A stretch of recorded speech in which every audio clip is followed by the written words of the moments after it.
Hey there, dirt bike people. I'm Chuck from TrueTech, and today we're going to be going through the flywheel weight build on my YZ250 project. It's something that a lot of you have asked me about, and I know for myself as well, it was one of the parts of the build that I was looking forward to the most. For many years, I've thought that the YZ250 would be a much better bike if it could handle a bigger flywheel weight. Now, at this point in time, I've already ridden the bike, and I've learned a whole bunch of things. I've done a bunch of testing, so there are a bunch of things that I know that you're not going to know at the end of this video. But don't worry, I'll give you guys a full report as time goes on. So primarily, I work on enduro bikes. Enduro bikes have huge flywheels. While I was thinking about building this YZ, I measured every flywheel that I could get my hands on, and I learned that the stock YZ250 flywheel is about 550 grams, but most stock two-stroke KTM flywheels are about 850 grams. So there's a significant difference there. The other significant difference is the outer circumference. So when you have a flywheel that's bigger, there's going to be more rotating inertia created. So not only are the KTM flywheels heavier significantly, but they're also bigger and they create more inertia, so they have a stronger effect than the tiny little flywheel on the YZ250. This is also a common difference between some of the Steely flywheel weights and the GYTR ones. Some of the GYTR ones are like a ring, and a lighter ring on the outer circumference is going to have a more pronounced effect than a larger weight towards the center of the flywheel. Now, I'm not an engineer. This is not my area of expertise, but this is something that I've thought about for a long time. I love working on enduro bikes. I work on a lot of YZ250s and even more KTMs, so this is something that I've really been looking forward to doing real-world testing on. So that's exactly what this is about. So let's get right into it. The majority of the time that I spent working on this flywheel weight, this is kind of what I was looking at. Between the milling machine and the lathe, I spent hours. I don't even know how many hours working on this thing. And I know you guys don't want to watch me hog out way too much material on my undersized machines, so I'll give you the quick rundown. I started with a solid chunk of steel and I cut two pieces off of it. The YZ flywheel has a lip on the outer face, so I figured I'd make a two-piece flywheel weight that bolts together and sandwiches this little lip.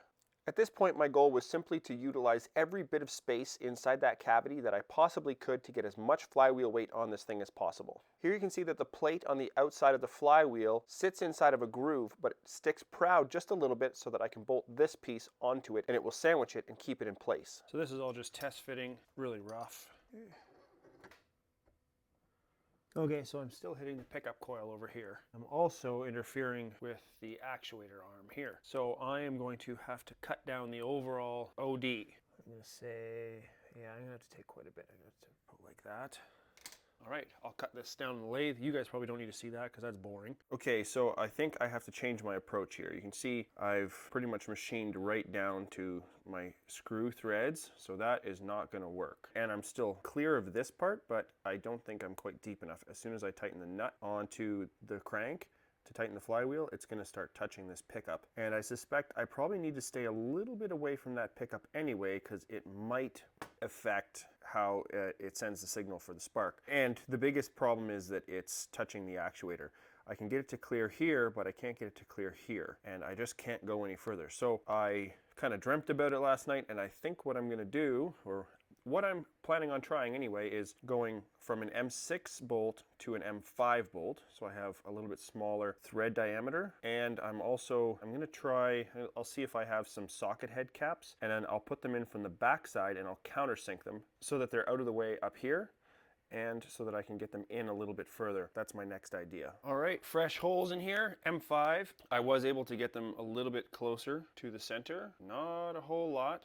These are the clearance holes, so the bolts will be coming in from the back. It's starting to look a bit like a dog's breakfast, but it doesn't matter. This is all for testing purposes. Now these bolts will probably change, but this is just temporary. Hold this thing together so that I can turn it down a little bit more. I'm going to try and get this right close to those holes, and we'll see if I can get it to clear this as well as this. All right, I think I have turned this thing down as much as I can. I'm getting really close to these threaded holes, and who knows if it's actually even going to work, so I might have to totally change the design of this thing. Now, this is something that a lot of people don't understand about developing a product. Every step of the way, there seems to be about 14 little things that you don't expect. I went back and forth to the lathe probably about 100 times during this process. And this is a major factor contributing to my skepticism of new products, especially ones that come out immediately after you know a bike has just barely hit the showroom floor. Now, I'm not an R&D or a production expert, and this is a pretty wonky project, and I'm not showing you nearly all of the little changes and quirks and little problems that I ran into with this project, but I do want to draw attention to how much work it actually takes to develop a good product that's going to work for everybody. That's precisely why I chose the head for this project that I did. I spent a lot of time working on the new KTM TPIs, and really early on there was several products that came out to quote-unquote fix things like the fuel injection, the mapping, the idle issues, many of which turned out to be quite useless, and some of which turned out to be harmful. Two-stroke performance wasn't the first one to pop up onto the market, but their solutions for TPIs have been consistently excellent. Since getting to know Dave and his distributors, I've had the opportunity to watch several products being developed. I've been consistently impressed with the level of detail that goes into product development and the commitment that Dave and his team have to making sure the product is right when it gets shipped. I can cut a head in the lathe easy enough, but there's no way I can compete with the focus that Dave has aimed at head development over the years. That's why this YZ is getting a TSB head. All right, so that's getting there. Let's see what happens. There. And it clears. Got lots of clearance over here for the pickup.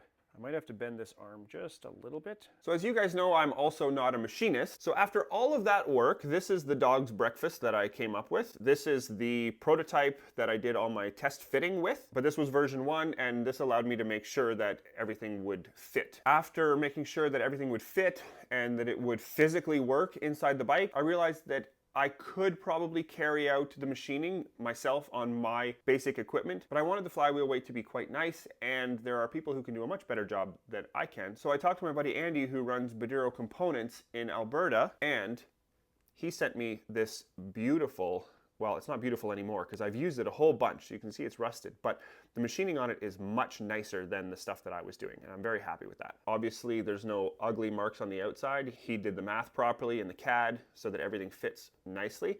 This bolts right onto the stock flywheel. It clamps it nicely. You can see there's a mark here, and that was my initial mark. And what I did there is I put a piece of Sharpie across from here onto the flywheel just to make sure that it didn't spin while it was installed, and it never did. So the total weight of this plus the flywheel has gone from 550 grams stock to 1150 grams now. The outer circumference of this is very similar to a KTM or like the older style gas, but as I mentioned, the stock KTM flywheel is roughly 850 grams and this is 1150, so it's a big difference. Now I'm totally open to modifying this flywheel and making it smaller if I need to, or changing it in whatever way, but what I'm hoping for, the goal with this setup is to make a powerful motor and then slow everything down for tractability with this massive flywheel weight. It might be a total flop. It might be terrible. Now, for those of you that think in ounces instead of grams, and I know most flywheel weights are measured in ounces, I've written it down here. 550 grams, which is the stock flywheel on the YZ, that's 19 ounces. 550 equals 19 ounces. For the KTM, 850 grams equals 29 ounces. That's the stock KTM. So this one is 1150 grams, which is 40 ounces. And also for reference, a 12-ounce flywheel weight is 340 grams. So that means that this flywheel weight